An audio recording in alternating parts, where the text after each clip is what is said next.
Hello, everyone. I am Alexis Hopkins, a junior elementary education major from Phoenix City, Alabama, and this is my school board proposal. So now let's talk about the issue. The issue is young ladies are not getting enough STEM education programs for girls in kindergarten through fifth grade. Young girls do not have the same opportunities as young gentlemen in STEM, and there are less females in the STEM related career fields because they did not get that personal attention in STEM. Organizations are creating websites for young girls on a national and state level to get these resources needed to succeed in STEM. And so now we're going to talk about how we can get that recognition on state and national levels.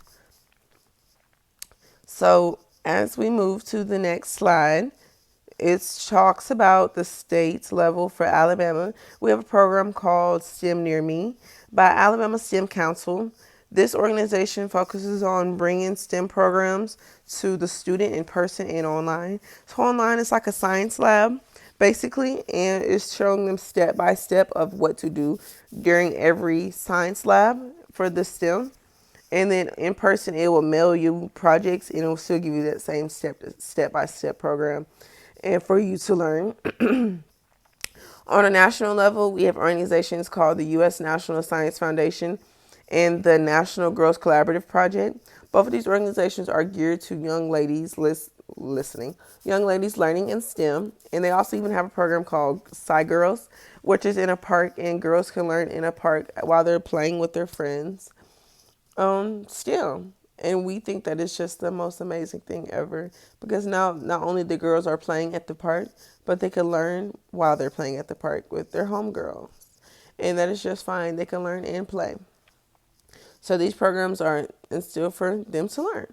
So now these are the statistics: women in STEM and males in STEM. Women, it is 28%, while males are 72%. And that's the chart on the left. The chart on the right is the women constitute of STEM in the workforce. Only 35% of women are in that. And we think that is crazy. But hey, this is what we're here for, to show you that these young ladies need STEM so we can have more females in STEM career fields. And on our next slide, we're going to tell you how we can fix this issue, fix this problem. So I've created a program called it's a STEM education program to help young ladies see what they can do and learn while being in STEM and someday STEM off into a STEM related career. And yes, the program that we've created is called Stemming Off into Something Bigger than themselves. And obviously they're learning STEM, so they're stemming off of our programs. We can give 2 schools in Alabama STEM kits for elementary girls to incorporate in their science lessons. This will be implemented for a 9-week process to see how effective it is in the classroom, to see before, during, and after what they have learned from the program and what took place in the projects given. Some classes within the school are going to get a program and some are not going to get one, just so we can have a control group to see if the study actually works. It will be during their science lessons and not during like after school program or nothing, because we understand that most students may not be able to stay after school, and we want everyone to have the same learning and the same understanding while being at school, so we won't have like any other human error problems. So now the resources that we may need: each project is $200. So that's how much we put into every project, $200. And there will be 10 per class. So let's do the math real quick. That's how much money we're going to have per classroom. Okay, and then there will be instructions inside, simple enough for the student to read. And remember, this is our program from kindergarten to 5th grade. So kindergartners, they will have pictures in there because we know that they might not be on that reading level yet, and that is perfectly fine. We are all here to learn. So the kindergartners, they will have more pictures inside so they can see, oh, okay, this is what I got to do. And while 5th graders, they will have more words than pictures, but they will still have pictures so they can see on where they need to be and if they're doing it correctly.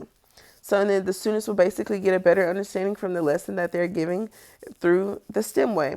So when the teachers pass out their lessons, they'll also pass out the projects. And so it won't be like, oh, males get this, males don't get this, females get this. So we can all see that all the students are getting information needed. So this is how you can implement it in your classroom by giving it out and you can keep on going with your lesson because there will be instructions in there for your students to read and understand and look at. So, and that's how we can work through our issues and problems that may arise in the classroom. So let's do bye here. Bye now, y'all.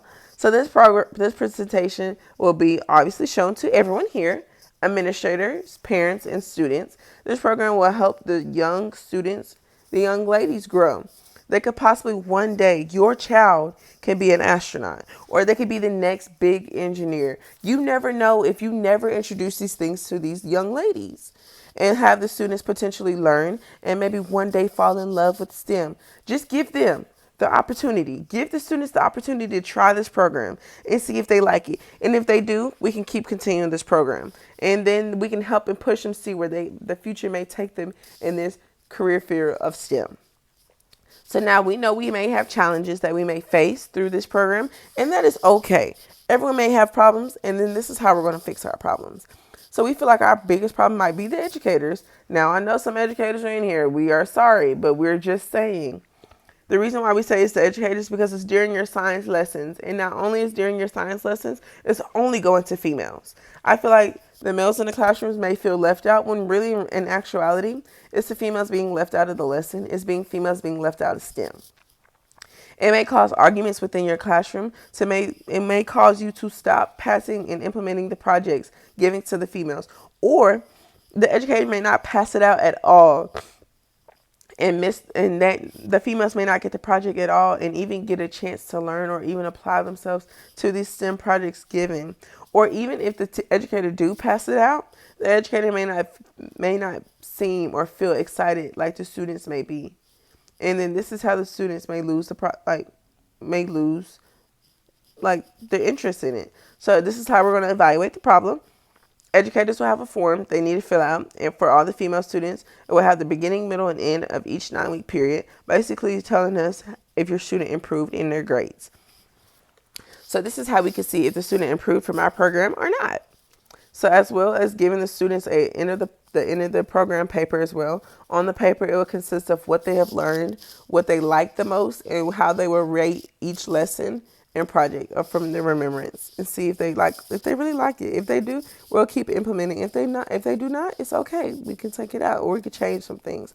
Plus, the educator has to turn in lesson plans to see, and this is how it tells us if the student received that lesson for that project. And we can see if it was a certain person, student, or project, and we will be able to see and we'll be able to find the problem in the solution. So we'll see if it's the student, and maybe if the student has a disability, we may have to implement that into our projects. Or even if it was a project, if the project was too hard to understand without the teacher assistant, or say if the teacher passes it out but don't give the student resources. Hey, it's okay. That's what we're here for, to find out what the problem is. Now here is our resources on this slide to show y'all our state level resources of STEM and the 2 national levels. And then it also shows other programs that may have STEM projects and programs that may help us with our programs and projects. Thank you. This is Alexis Hopkins. See y'all later.